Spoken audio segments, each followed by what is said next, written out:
خب دوستان عزیز، همونطور که در خبرها آخرین خبری که براتون گفتم این بود که به چه شکل چربی‌های قهوه‌ای چی هستن و چربی‌های سفید و اینکه باز گذاشتن در اتاق خواب یا خنک نگه داشتن هوای اتاق خواب میتونه برای لاغری یا کم کردن چربی یا افزایش چربی‌های قهوه‌ای کمک بکنه. خواستم که اطلاعات بیشتری رو در این زمینه خدمتتون بدم، به خاطر اینکه همین الان سوالات بسیاری برای شما عزیزان پیش اومد که من از طریق فیسبوک، اینستاگرام و حتی تکست مسیجین دارم میگیرم. زیاد روی اون بحث اولیش نمیرم و فقط به خاطر اینکه زمان هم به اندازه کافی داشته باشیم میریم به سراغ اصل مطلب اگر موافق باشید. یکی از مهمترین کارهایی که میتونیم بکنیم قضیه خوراکمون هست که بتونیم چربی‌های سفید رو کمتر و چربی‌های قهوه‌ای رو در بدنمون بیشتر بکنیم. یعنی یک سیب خوردن، البته خوردن سیب با پوست. یک مثال قدیمی هست که میگوید خوردن یک عدد سیب در روز ما را از پزشک بی‌نیاز می‌کند، خیلی هم بیراه نمیگوید. اخیراً دانشمندان به این نتیجه رسیدند که همین یک عدد سیب در روز ما را از شر چربی‌های مضر خلاص می‌کند. و کار دیگه‌ای که ما میتونیم انجام بدیم این هستش که حتما فیزیکال اکتیویتی و یا ورزش کنیم.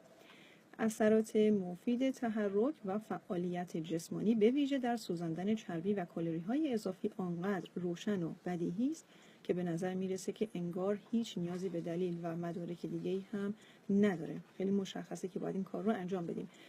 همه به نوعی این تجربه رو از سر خودشون گذروندن و این تجربه رو دارند که باید این کار رو انجام بدن و در ژورنال های مختلف هم در موردش نوشته شده که نشون میده ورزش و تحرک سبب ترشح آنزیمی میشه که چربی سفید رو به چربی قهوه‌ای تبدیل میکنه.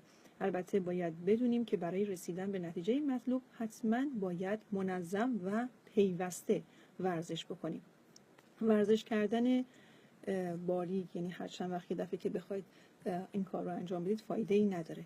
و یکی دیگه دلیل دیگه همین بود که در خبرها هم خوندیم، گوش کردیم، دمای اتاقتون رو پایین بیارید که سرما عامل محیطی بسیار مفیدی هستش که البته اگر مراقب باشید سرما نخورید، که علاوه بر این که میتونه چربی‌های سفید رو به چربی‌های قهوه‌ای تبدیل بکنه، باعث بالا بردن سطح ایمنی بدن هم میشه که یک تیر چند نشان هست. خب اگر که موافق باشید یک خبر دیگه ای هم هست که میخوام در میون بگذارم باهاتون و اون این هستش که ادویه هایی که مورد پسند دیابتی‌ها هست.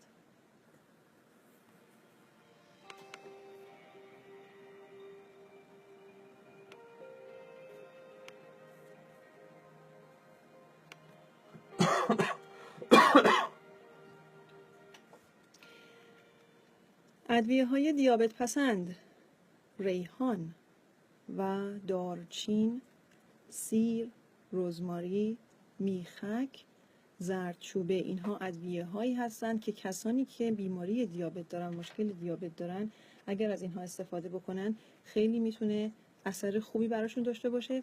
این اطلاعی که دارم بهتون میدم در رابطه با ادویه‌هایی که برای اشخاص دیابتی میتونه مفید باشه در فیسبوک براتون در اختیارتون میگذارم، به خاطر اینکه طولانی هست و فکر نمی‌کنم که فرصت بشه در برنامه بگم.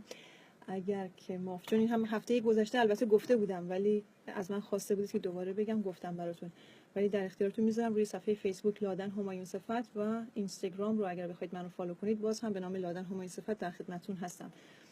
و بریم به سراغ شاد باش سلامت باش.